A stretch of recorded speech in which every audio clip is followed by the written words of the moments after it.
Miałem masę kontaktów, zwłaszcza wtedy, kiedy zaczęły się dziać rzeczy ważne. Opozycja po 1976 roku, później KOR, ale zwłaszcza po 1976 roku nasze działania były najbardziej intensywne, bo po wprowadzeniu stanu wojennego, po zdławieniu Solidarności pojawia się nowa emigracja, ta solidarnościowa emigracja, więc tu możemy pomagać najwyżej, ale oni mają silną legitymację reprezentowania właśnie tej opozycji, prawda,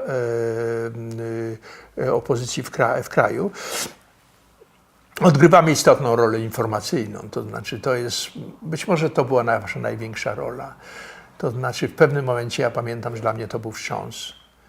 To było w 1976 roku, nagle zadzwonił do mnie, mieszkałem wtedy i pracowałem na uniwersytecie w Aix-en-Provence, Uniwersytet Marsylia, Aix-en-Provence. Zadzwonił do mnie Jacek Kuroń i mówi: słuchaj, masz coś do pisania? Tak, notuj. I przygotuj tak, ja będę do ciebie regularnie dzwonił, żebyś mógł każde moje słowo rejestrować. Ja myślałem, nogi ugięły się pode mną. Że tak powiem, po pierwsze problem poczucia bezpieczeństwa. Ja uważam, że on się potwornie naraża. Dzwonił do mnie dlatego, że została uruchomiona automatyczna linia wtedy z Francją przed Anglią. Później dzwoniono zarówno do mnie, jak i do mojego brata w Londynie, do Gienka.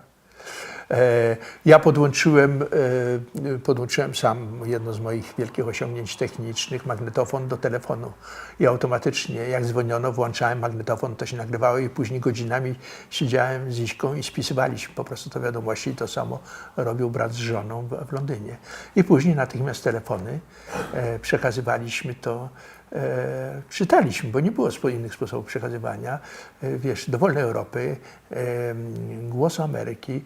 No w Londynie mój brat przeniósł się z rodziną do Londynu, on został szefem polskiej sekcji BBC, prawda? Więc on, tak powiem, odgrywał podwójną rolę. On nie mógł oficjalnie firmować aneksu, dlatego że był w BBC, ale razem z żoną zajmowali się aneksem, żona jego zajmowała się książkami. Ja z Ziśką w Paryżu zajmowaliśmy się pismem przede wszystkim, Gienek ogólnie sprawami, że tak powiem, instytucji. No. Nie mówiąc o tym, że różnymi sprawami wspólnie zajmowaliśmy, pomaganiem ludziom w kraju, inicjatywom różnym, prawda? No, najwięcej oni, ale my też to robiliśmy. W każdym razie to przekazywanie wiadomości to miało niesłychanie istotne znaczenie. No tak pochlebiam sobie, ale myślę, że to jest prawda również dla opozycji w Polsce, dlatego że cała Polska dzięki temu małemu kółeczku, jakie stanowiliśmy, dowiadywała się natychmiast o tym, co się dzieje w Polsce. To znaczy, innymi słowy, w ten sposób ludzie dowiadywali się, że nie są samotni. Najmniejsze inicjatywy w różnych końcach kraju, opozycyjne, oni się dowiadywali, że nie są samotni. Nie tylko. KOR dzięki temu mógł informować o obronie, o różnych sposobach obrony, gdzie można zadzwonić, że właśnie do KOR-u można zadzwonić, że tam można krzywdy swojej dochodzić, że znajdą pomoc, obrony i tak dalej. Wszystko tylko przez Jacka Kuronia? Nie, bardzo szybko, ale w jego mieszkaniu, tam była później taka pisarka Anka Kowalska, no, żona Jacka oczywiście, no, wspaniała, kochana Grażyna Kuroń.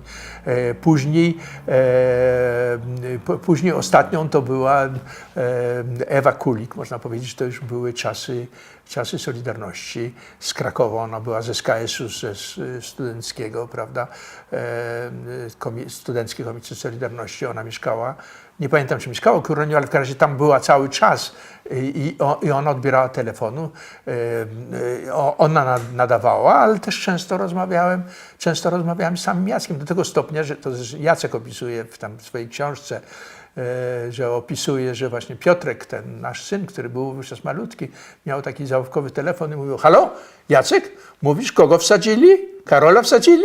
Jacka wsadzili? On powtarzał